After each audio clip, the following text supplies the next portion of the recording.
Hola, estamos en un nuevo capítulo de Mujeres Terapéuticas y hoy día estoy con Carla Oyarzún. Ella es ancestróloga, astróloga, tarotista y también es trabajadora social.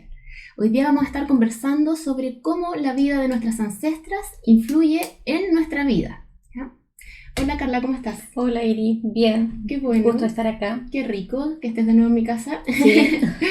Bueno, Carla, ¿cómo ves tú esta relación entre mi vida que tengo hoy y la vida que tuvieron mis ancestras? Bueno, la relevancia de las ancestras es fundamental en la vida, en el equilibrio también de las personas, tanto cuando una persona se encuentra bien, sana, como también cuando está en estados de desequilibrio. Ahí es cuando mayor vemos la importancia de las ancestras en nuestra vida, haciendo entender también a las personas y comentándoles que no solo somos fruto de esta individualidad, no solo somos fruto, no solamente somos personas individuales, sino que al menos somos el fruto de 4 generaciones hacia atrás que van también guiando nuestro caminar por la vida. Entonces, cuando una persona llega con mucha angustia, por ejemplo, a las consultas o llega con algún tipo de trauma, lo primero que vemos es que no es una persona aislada, no es a ella a quien solamente le ocurren estas cosas, sino que hay que contextualizarla en donde ella se encuentra y en donde se ha ido desarrollando su historia. Por lo tanto, esta persona puede ir identificando, por ejemplo, patrones que han sido heredados, no solamente de manera consciente, sino que también de manera inconsciente, a través de los mandatos familiares, por ejemplo, a través de estos secretos familiares que tanto daño hacen de pronto en la familia.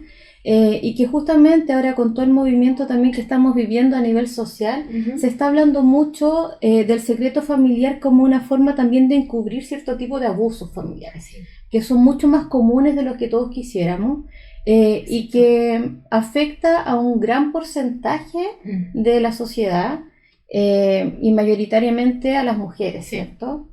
Cómo nuestras ancestras pudieron sobrevivir callando muchas veces a estos abusos, y cómo eso también se transmite de generación en generación, en donde tú no tienes la libertad para expresar lo que a ti te ocurre por este bienestar familiar. La familia funciona como un sistema y como un organismo. Por lo tanto, uno cambia una parte del sistema, de este organismo, y todos reaccionan, para bien o para mal. ¿Y eso es aunque estén vivos o muertos? Vivos o muertos, vivos o muertos. Desde la ancestrología, la verdad es que las personas que están fallecidas están detrás de un velo, pero no significa que ya no existan. Y además en nuestro inconsciente también existen siempre. Y en nuestro ADN también. Por supuesto. Sí. Entonces siempre vamos a llevar los mandatos familiares, excepto que hagamos un trabajo para tomar conciencia de esto y podamos entonces ser más libres en nuestro camino. ¿Y cómo, por ejemplo, cómo yo puedo darme cuenta que estoy ejerciendo o viviendo de repente o repitiendo un mandato de alguna ancestra? ¿Cómo yo podría de alguna forma tener señales de que no estoy tan libre en estas decisiones o acciones que estoy haciendo, sino que en realidad vienen como determinadas por una vivencia anterior, ¿no? En mi linaje? Hay varias formas de darse cuenta. Yo creo que la más común es cuando uno es la oveja negra de la familia. Yo creo que esa es la primera Podríamos señal. definir oveja negra. Claro, es cuando tú no sigues el mandato familiar, cuando te arrancas de ahí. Claro, porque normalmente se le dice oveja negra como a los que hacen algún tipo de daño o, no sé, son rebeldes. Claro, en ese sentido yo lo veo como más como el rebelde. La oveja negra sí tiene una connotación negativa en nuestra cultura porque es distinta al resto y todos queremos ser hegemónicos. En nuestra sociedad le tenemos mucho miedo a la diferencia, de todo tipo.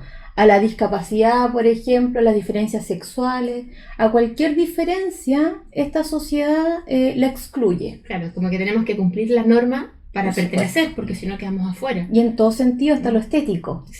¿Cuántas mujeres vemos que sufren con su cuerpo al no ser aceptados por ellas mismas porque tienen un mandato social que dice que tiene que ser de tal forma o que eres más bonita de cierta forma?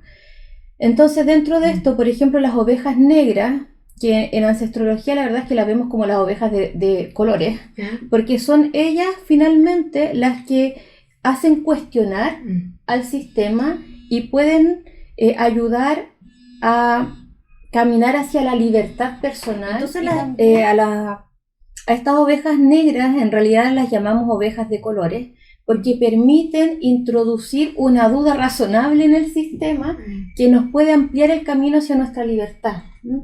Hay dos fuerzas bastante importantes que se movilizan en el tema ancestrológico. Una es la fuerza de imitación, en donde está comandada por el clan, digamos, en donde el clan te dice cómo tú debes hacer las cosas, cómo debes mirar la vida, y te ponen un filtro. ¿no? Exacto. Como que te deja una pauta a seguir normado, ¿no? Es así, tú naces y te dicen, toma, estas son las normas, así se vive.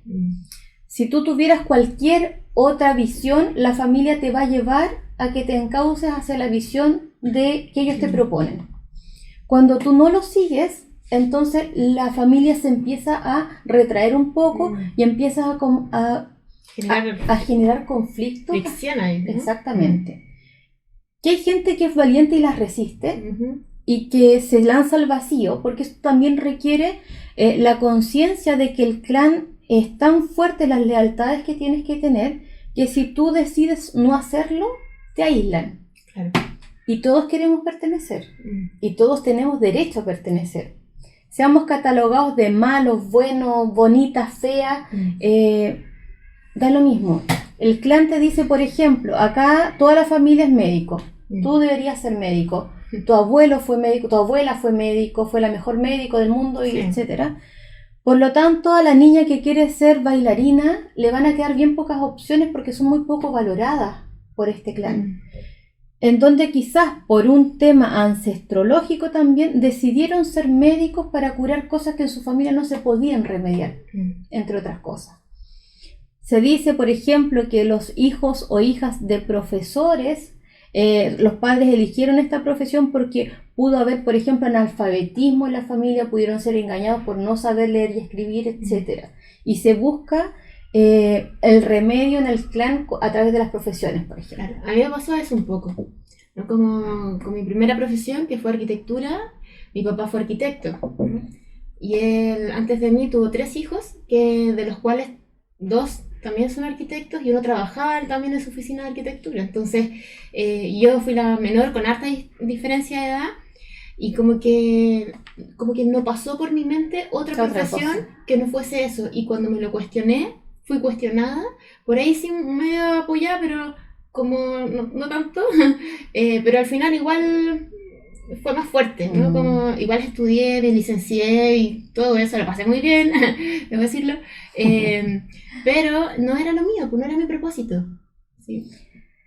Pero era el propósito del clan, que el clan tenía para ti. Y de alguna manera lo cumpliste y lograste pertenecer por un momento más o por un rato más antes de generar esta fricción. Y de hecho hay un video que cuando yo salí de cuarto medio que dice, bueno, ahora que salgo de cuarto medio voy a estudiar arquitectura para estar más cerca de mi papá. No sé, es como que eso me acercaba, ¿no? Y es así. Sí. Y si tú hubieses decidido, por ejemplo, ser trabajadora social, quizás no hubiese sido tan valorado, hubiese sido mirado de otra manera, o hubiese sido encauzado igual tu vocación hacia que siguieras el camino familiar, porque es un camino conocido también. Claro. Y no lo hacen en general de maldad, no tiene que ver con eso, sino que tiene que ver con asegurar a las generaciones que vienen por el camino ya conocido. Sí. Y eso te coarta la libertad para tú iniciar un nuevo camino. Y hay que ser bien valiente para tomarlo. Sí. Lo que yo te decía que habían 2 fuerzas entonces, una fuerza de imitación, que es la que guía el clan, en donde tú deberías repetir todas las conductas conscientes o inconscientes que están en esta familia. Y la otra es la fuerza creadora, en donde esa está guiada por el universo, donde te abren múltiples posibilidades. Cuando tú sigues ciegamente el camino del clan, entonces la fuerza creadora fracasó. Y por lo tanto se generan procesos de desequilibrio en ti que pueden llevar a estados de enfermedad importantes, sobre todo de salud mental. Entonces así de relevante es el clan, la familia, en las decisiones que uno tome también, para estar o no, pertenecer o no. Sí. Oye, me encanta a mí, entre paréntesis, estas conversaciones porque igual voy haciendo unos insights así súper profundos porque es mucha información que se te vuelve a develar, ¿no? Sí. La ancestrología tiene esto, que es una terapia breve, en donde hace sentido rápidamente, porque todos somos expertos en nuestra familia. Claro. El terapeuta no es el experto en mi historia, yo soy la experta, por lo tanto puedo llevar a una profundidad en muy corto tiempo. Si yo te hablo de tu familia y por ejemplo hacemos un árbol genealógico, tú vas a partir por ciertos personajes. Con total libertad, tú haciendo tu árbol, yo te digo, Irina, ya, dime tu ancestro, cuáles han sido importantes en tu vida, cuáles no, etcétera. Tú vas a ir poniendo ciertos personajes que son relevantes dentro de tu percepción de tu historia, Claro. no de la mía como terapeuta. Pero además, los excluidos del árbol, los que tú no pones, nos dicen mucho más de los que tú estás poniendo. Claro, porque hay algo que no quiero ver, o estoy rechazando, o no está integrado. Exacto. Por ejemplo, en los árboles siempre está, no sé, los tíos, las tías que son malas, conflictivas, los borrachos, las borrachas, el que abusó, la que abusó. Y esos son los excluidos del árbol. Es el tío o la tía de los que nunca se habla, porque es incómodo. Entonces un domingo familiar precioso, maravilloso, y a alguien se le ocurre nombrar al excluido y puede quedar un desastre en un segundo. Sí. Pero ese desastre genera en el clan, digamos, un movimiento que permite entonces sanar lo que se está callando. Porque lo que se calla no sana. Concuerdo absolutamente contigo y un poco como para mostrar quizás de ejemplo lo que acabas de decir. A mí me pasó eso también, a mí también me pasó eso de que finalmente me enfermé, ¿no? Como yo estaba ya en tercero de arquitectura y me enfermé de la cadera, me salió un tumor en la cadera derecha. Y me salió no una vez, me operaron, me volvió a salir, me volvió a salir hasta que me tuvieron que poner una prótesis. Entonces, y ahí me pasó algo, ¿no? Ahí hubo algo pasó, sí. Y de ahí seguí como con el mandato, pero siempre como con ese bichito ya súper instalado y que finalmente tuvo más fuerza, ¿no? Como de salir de ahí. Sí. El cuerpo es muy sabio y el cuerpo nos empieza a decir lo que nosotros queremos callar. Es una frase que a mí me mueve harto, me moviliza harto, porque en general la gente cuando llegan a las consultas no llegan en el mejor estado, ¿cierto? Y en general una enfermedad los lleva a consultar. Sí.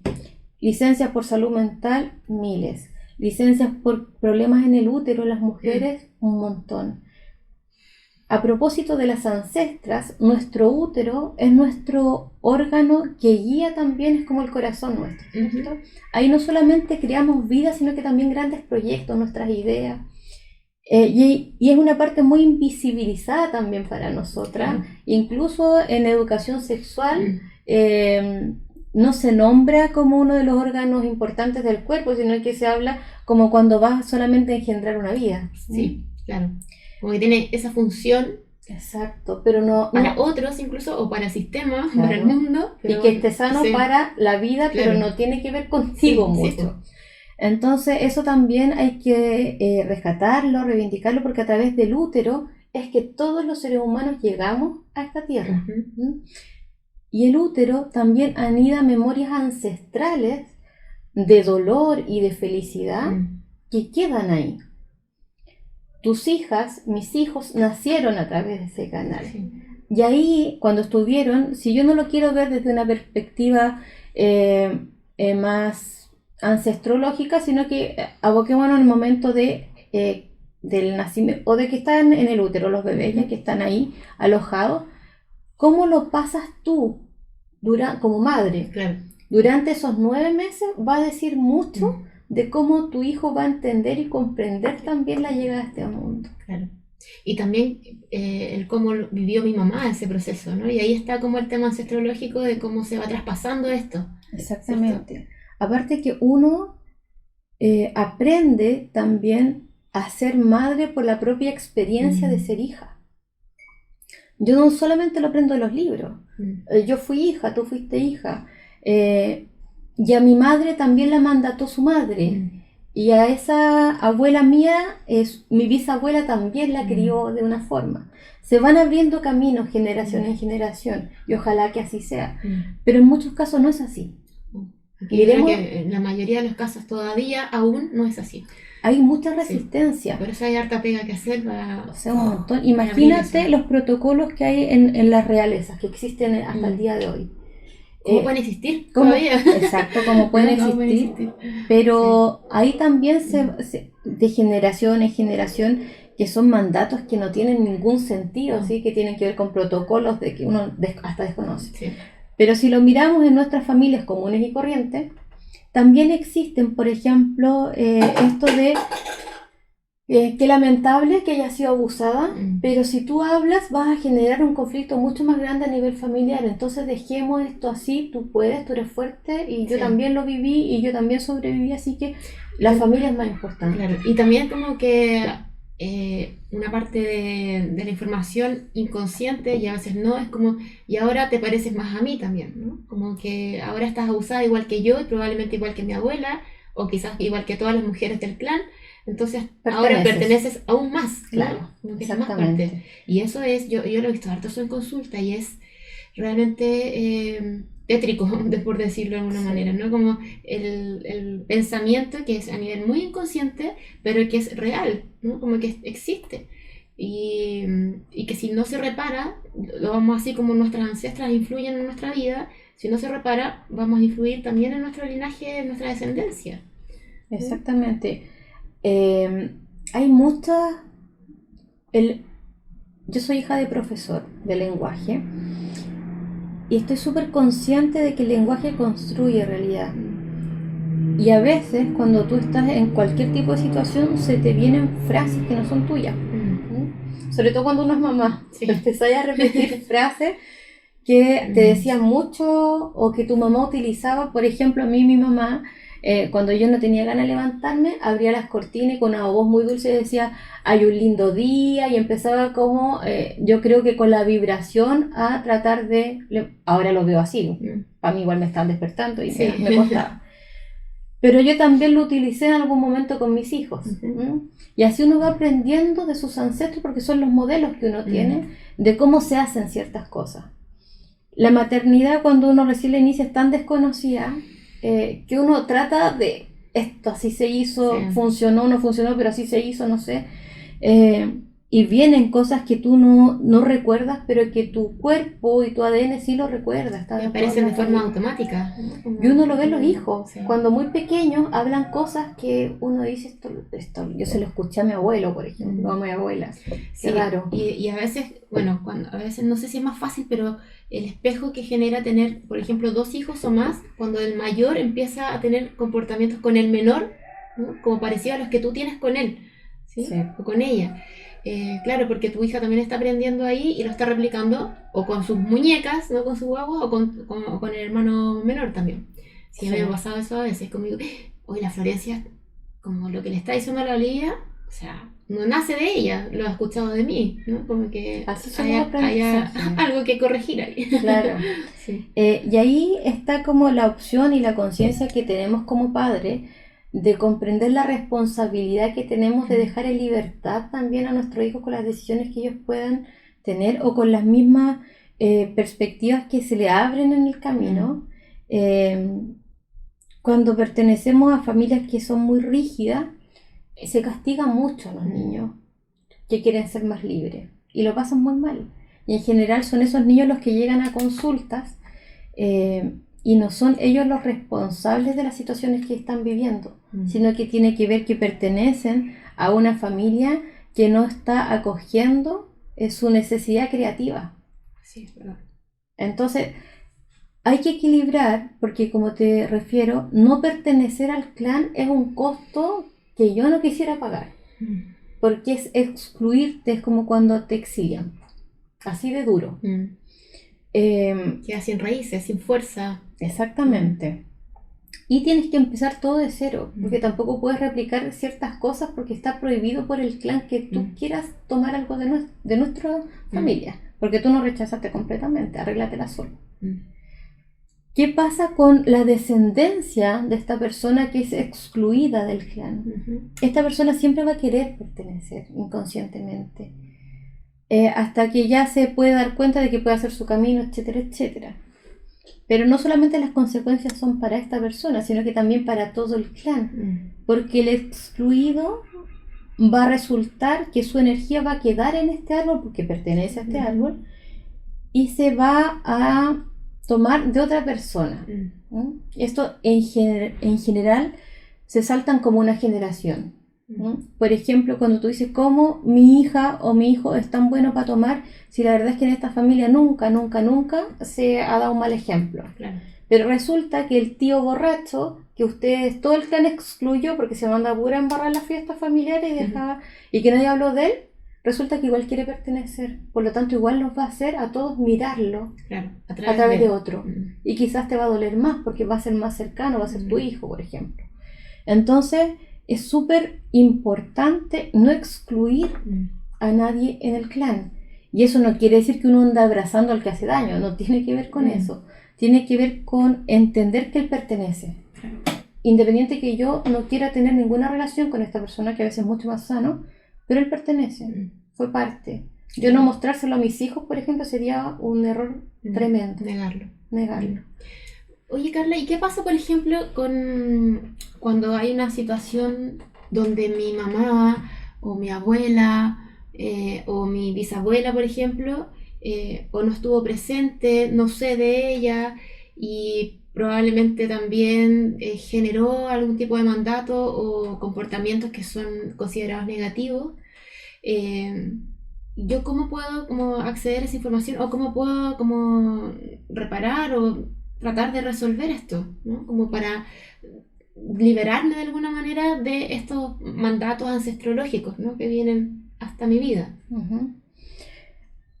Hay muchas ocasiones en que uno no va a tener acceso a esa información, por más que uno la busque. Por ejemplo, en casos de adopción. Claro. Es complejo, aunque se busque, a veces no se encuentran antecedentes. Incluso en familias que no tienen procesos de adopción, como por ejemplo en mi caso, con mi hijo, hay ciertas cosas que ellos tampoco van a tener acceso dentro del árbol, ¿cierto? Porque o yo se los voy a filtrar, o el árbol lo va a filtrar, o ellos no lo van a querer ver. Lo importante en cualquier caso de desinformación es honrar la presencia, aunque no esté, con todo lo que pudo implicar esta vida. Y aceptarla y honrarla dentro de la historia que tuvo. Mira, yo voy a decir una cosa que puede ser súper polémica, pero que yo en realidad la creo. El malo, la mala no nacen así. El entorno los hace desarrollar ciertas características de personalidad, ciertas patologías, psicopatologías, pero en esencia, no nacemos malos. De hecho, por ejemplo, cuando uno ve los daños en el vínculo temprano, eso es fatal para el desarrollo sano de un niño o de una niña. Claro. No tiene que ver con que él, si nosotros hiciéramos un estudio con los criminales más criminales del mundo, podríamos ancestrológicamente mirar cómo se desarrolló esta psicopatología a través de las vinculaciones que tuvieron en sus vidas. Me acordé justo ayer de una noticia que es como esto, ¿no? De cómo niños, es que era en Estados Unidos, un hombre tenía a sus hijos, creo que eran como 4 o 5 hijos, y ya tenían como 4 o 5 años también. Y entre ellos, como no tenían lenguaje adquirido, se comunicaban solo con sonidos, gritos, chillidos, y estaban así, los encontraron como con excrementos, con latas de cerveza, botellas de alcohol, súper sucios, como con un solo zapato, era invierno, y una polera así toda sucia, no sabían sus nombres los niños, ¿no? Claro, seguramente ellos nacieron sanos, por decirlo, ¿no? Y la configuración de su entorno ha hecho en el fondo que no hayan tenido un desarrollo sano, porque ya están muy dañados estos niños, y probablemente en qué se van a ir transformando después, ¿no? Como cuando vayan creciendo. Y eso también es un tema del cual tenemos que hacernos cargo como sociedad cuando existen estas familias que son tan disfuncionales. Y la única alternativa que le estamos presentando en Chile, por ejemplo, tiene que ver con Sename.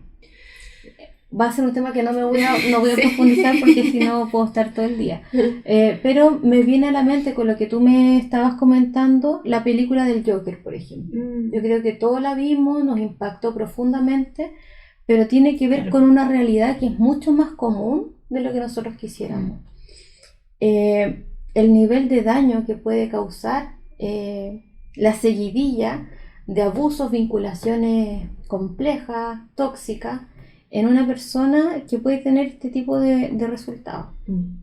Y de eso somos responsables todos, no solamente es la madre, no solamente es el padre. Claro. Y al mismo tiempo ese padre, que también había una madre, pero en la noticia solo yo alcanzaba a ver al padre, probablemente él también tuvo una infancia no muy diferente para poder decir que, porque él decía en la entrevista que era casi que normal, ¿no? Como que él no veía malo, no veía la maldad, no veía que estaba mal, según estaba correcto.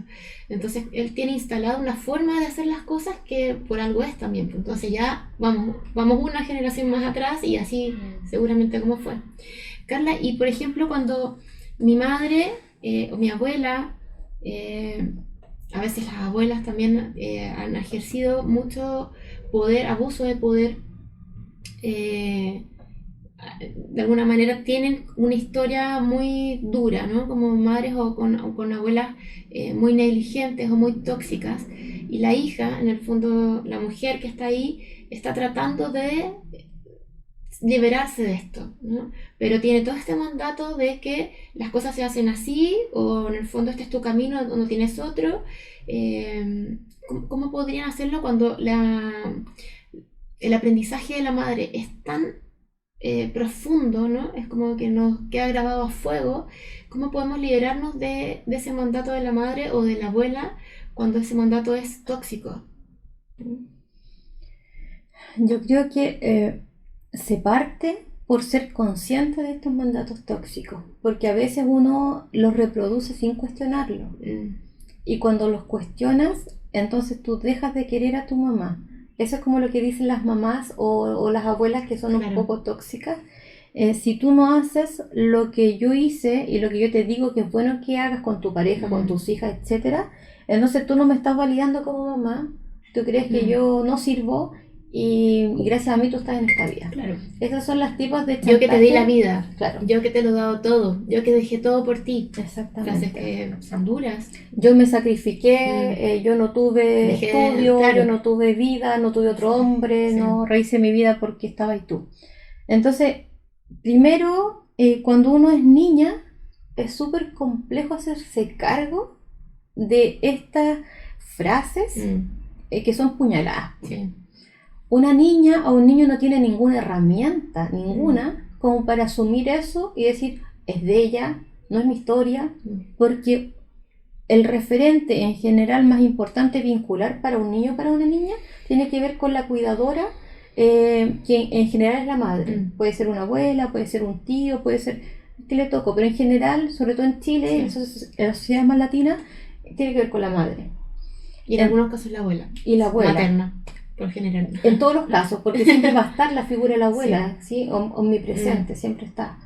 Tu abuela, mi médico. Sí. Entonces, primero tiene que ver con, lamentablemente, con crecer. Ella, como te digo, cuando uno es niño es súper complejo. Sobrevivir. Sí. Sobrevivir como puedas. Ahora,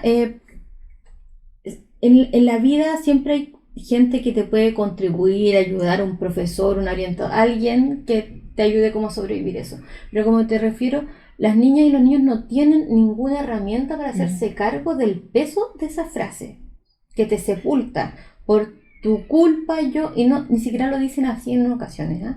Sino que medio camuflado. Claro, así como muy solapado, pero igual te lo dejo ver.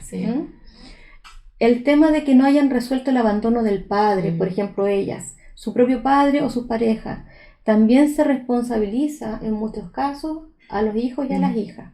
Entonces, cuando uno ya logra un nivel de conciencia y te das cuenta de que esto te hace daño, es súper bueno mirar cuáles eran los tipos de relaciones que se daban en tus ancestras, cómo ellas se llevaron con sus parejas, cómo fueron ellas como hijas, cómo fueron ellas como hermanas. Entonces, mirar este tipo de relaciones y cuál me hace sentido y cuáles no, ya empieza un camino que, independiente de que yo esté 1000 años en terapia, tiene que ver con que yo, al buscar dentro de mi propia historia, empiezo a movilizar las energías del árbol. Entonces la mamá quizás se va a incomodar porque está escarbando tanto. Sí. Y te va a contar ciertas cosas que ella necesita que tú sepas qué son. Pero no te va a contar otras súper importantes, como por ejemplo, cuando se le rompió el corazón por primera vez. Sí. Y quizás ese evento que para ella no es trascendente, quizás marcó toda tu historia como hija, porque a partir de ese abandono, ella connota todo tipo de relación como un posible abandono. Y te hace entender que tú, para protegerte de esto que sí te va a pasar, porque ella es tu mamá y ella lo sabe, tienes que hacer lo que ella hizo. Claro, y nadie lo sabe mejor que ella. Porque lo vivió. Claro. Y no te permite entonces tomar un camino creativo en donde tú puedas mirar la vida sin filtro e irla descubriendo. Pero parte por hacerse consciente de que yo no soy sola, no soy un individuo. Sí, lo que yo les digo también a las mujeres en la consulta es muy parecido, y que tiene que ver con empezar a darse cuenta si les hace sentido, si se sienten bien, si se sienten cómodas con esta forma de accionar, con esta forma de vivir en el fondo, ¿no? Y que es una decisión también, ¿no? Cuando empiezo a cuestionar, cuando empiezo a mirar, también yo puedo detenerme un momento, y al principio quizás me voy a pillar ahí repitiendo el patrón, pero a la medida que más conciencia pongo, como que la pata la voy a alcanzar a poner antes, cada vez más, y ya voy a poder tener un espacio de tiempo para decir, a ver, ¿cómo reacciono ante esto? Tomo la decisión de seguir el camino del patrón, que no es mi aprendizaje, no es algo mío en realidad, ¿no? Sino que es un aprendizaje que viene, o veo cómo quiero reaccionar ante esto y cómo me lo quiero vivir. Y creo que tomar esas decisiones conscientes requiere de mucho autoconocimiento, ¿no? Y de poder tener una mirada quizás previa de mi historia, de mi linaje, de mi árbol, ¿no? de todo mi clan, para entender cuáles son como las tramas que vienen bajando ahí. Y harta valentía también. Coraje, todo el rato, sí. Porque el proceso no es lineal para nada.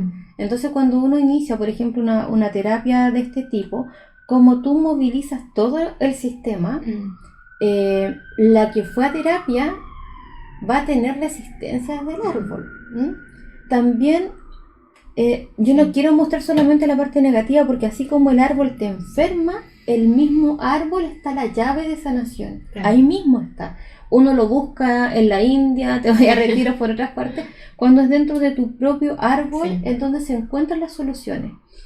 Tiene que ver con mirar en la completitud también la historia de tus ancestros, que no han sido tóxicas y tóxicos los ancestros porque lo han querido, sino que la historia les enseñó a sobrevivir de ciertas maneras. Y es como Plutón en ancestrología, ¿cierto? Que te remueven y te botan y te hacen morir y después tú renaces más fuerte, etc. Pero el proceso es duro, es duro. Pero tiene que ver con mirarla que eso requiere también de bondad, generosidad, porque a veces uno está tan dañada que tú no podés mirar lo bonito o la parte dolorosa de la historia, porque no me importa, porque me hiciste tanto daño que lo único que quiero es que sufra o borrarte de mi existencia. O aunque lo veas, te cuesta mucho creerlo de pronto. Además, sí. Entonces, como te digo, requiere de mucha valentía el proceso. Entonces, así como el árbol es el que enferma, también es el árbol el que tiene la llave que posibilita la sanación de las personas. En el árbol no solamente hay sufrimiento, hay mucha luz, hay una historia que permitió sobrevivir de cierta manera, que a lo mejor no fue el camino, pero permitió un montón la sobrevivencia de muchas generaciones. Y eso es el principal mandato de árbol. Cómo se haga, hay que aplaudirlo, porque no es fácil sobrevivir, pero se hizo. pero también estar consciente de que hay otras posibilidades, y ahí entonces entra esta fuerza creativa que te digo yo, esta fuerza universal que también está dentro de nosotros. Yo no solamente soy imitación, sino que también tengo la posibilidad de crear infinitas posibilidades para mí, para los de atrás y para los que vengan. Y eso es súper importante entender, que a veces cuando estamos más guiadas por la fuerza de la imitación, muchas veces creemos que estamos creando algo en libertad, pero en realidad estamos copiando, estamos repitiendo solamente, ¿no? Voy llevando el mandato. Claro, y no estamos en realidad en libertad de nuestro propósito, de lo que realmente anhelamos, ¿no? A lo mejor, y puede ser algo súper personal, tú que eres terapeuta y te dedicas al tema femenino, quizás ese mandato también es de tu árbol, de alguna de tus ancestras que no tuvo ninguna ayuda, que no tuvo ninguna posibilidad de actuar distinto, que no tuvo ningún sostén o alguien que la mirara con cariño y con la posibilidad de decirle, ¿sabes que lo puedes hacer distinto? Tú tranquila, puedes hablar conmigo. Y eso también es un mandato bello de tu árbol, en donde quizás fuiste tú la depositaria de ese sueño de un montón de ancestras que necesitaron una mano amiga y no la tuvieron. O sea, de hecho así fue. O sea, así se cumple el mandato. Sí. En mi caso, por ejemplo, que soy trabajadora social, tiene que ver con una historia familiar de alto sufrimiento de los niños también de la familia. Y yo ahora trabajo con niños y con adolescentes. Inconscientemente, yo no sé por qué elegí esa carrera, yo estaba súper perdida además. Pero claro, uno cuando va avanzando y va reconociendo ciertos patrones de su familia, te vas dando cuenta que finalmente todo tiene sentido. Y quizás como nada está libre, pero también que existen infinitas posibilidades de poder crear también tu propio camino. Y no es malo seguir los mandatos del árbol. No, mientras te sientas plena y autorrealizada, ¿no? Porque a veces, claro, de pronto si sigues el mandato que no está tan alineado con tu propósito más universal, cósmico, igual es como que haces de todo, ¿no? Pero igual no te sientes satisfecha, plena completamente, ¿no? Exacto. Hay algo ahí siempre como es lo que tu cuerpo te dijo cuando se fue a la cadera. Claro. Ese fue un mandato que quizás se pudo haber omitido, pero quizás que no.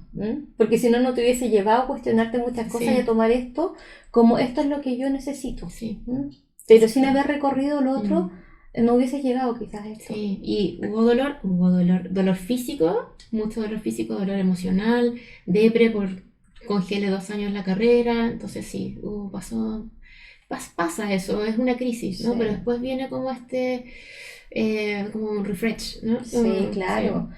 Claro, porque estás alineada con el mandato del árbol, positivo, digamos, pero también con tu posibilidad creadora, que son como las dos fuerzas que te comentaba en un comienzo que nos guían. ¿Sí? La fuerza de imitación o el mandato del árbol, y también esta fuerza cósmica y creadora que nos lleva a entender que somos parte del universo y como parte de este universo podemos hacer infinidad de cosas. Claro, Crear. Oye, Carla, qué interesante la conversación. Me encantaría que pudiésemos grabar otro video en otra oportunidad y quizás mirar otro aspecto del árbol, cómo de alguna manera se manifiesta en nuestra vida, posibilidades de caminos, etc. Si te tinca. Sí, perfectamente, me encanta. Es un tema que me apasiona y que tiene infinitas aplicaciones y posibilidades, así que feliz, cuando quieras. Bueno, entonces te voy a pedir si quieres dejar tus datos, ¿ya?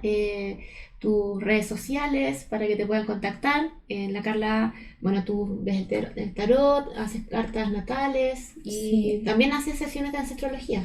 Sí, en la terapia, bueno, yo Centro de Terapias Cuyen se llama mi, no sé cómo decirlo, mi corazón, mi todo, me encanta ese lado de mi vida también, que es mi lado terapéutico. Tu alter ego. Sí, y que llegué también a él por un tema súper ancestrológico. Mi abuela, que es mapuche, a los 13 años me enseñó a sacar las cartas. Entonces me abrió un camino, ahí no me cerró un camino, ¿sí? Ahí me abrió infinitas posibilidades de conectarme con lo que en mi vida me iba a hacer mucho sentido después de dar vueltas por muchas cosas muy estructuradas y pragmáticas. Creo que el mejor regalo que me entregó mi abuela Etelvina Coliñir, mapuche, fue esto de enseñarme a introducirme como a la magia del tarot. Así que yo lo hago honrándola, lo hago con mucho cariño, me apasiona el tema del tarot. Y también derivé después en estudios astrológicos, ancestrológicos. Así que mi página tengo en Facebook, es Terapias Cuyen, Centro de Terapias Cuyen, y cualquier cosa me pueden contactar por ahí para sesiones de ancestrología, de astrología y de tarot, que son las cosas que me dedico. Sí, y yo la recomiendo. Sí. ¿Y en Instagram también estás? Sí, en Instagram Ya, también. vamos a poner ahí abajito entonces. Uh-huh. Bien, Carla, muchas gracias. Entonces nos despedimos y placer. hasta un nuevo capítulo. Chao. Chao.